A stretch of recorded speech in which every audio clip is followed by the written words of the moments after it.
أنا عايز حريتي. الجملة اللي حرفيا أول ما بتتقال قلب الأهل بيترج. تحس إنك قدام تمرد مش طلب. تحس إنك هتخسره لو سبتيله الحبل على غارب، وهتخسره برضو لو شديت عليه. بس هو مش بيتمرد، هو بيكبر. مش بيبعد عنك، هو بيدور على نفسه جوه الدنيا الكبيرة اللي فجأة لقاها فاتحاله أبوابها. ابنك مش قليل الأدب لما يقولك أنا عايز أقرر لحياتي. هو بس بيحاول يثبتلك إنه نضج. مش عايز يعيش بنسختك، عايز يكون هو. مش بيقولك انتوا غلط، هو بيقولك أنا مش شبهكم. وهنا اللحظة الفارقة، يا تقبله يا تحاربه، يا تحتويه يا تخسره.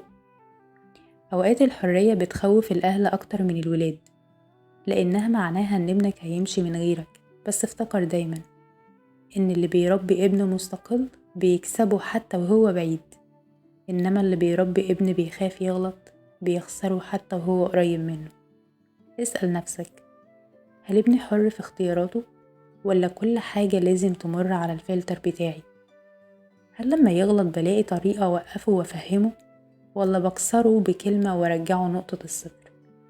ابنك مش عايز حرية مطلقة، هو عايز مساحة فقط يتنفس فيها، يتعلم، يجرب، يكتشف نفسه.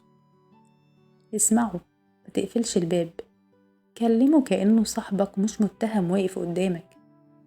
حط حدود بس ما تحصروش. ساعتها هيمشي برا البيت، بس هيفضل راجعلك بقلبه وعقله. نصيحتي ليكي النهاردة، سيب لابنك مساحته، لأن اللي بيختنق من الضيق مش بيبطل يحبك، بس بيضطر يبعد علشان يعيش.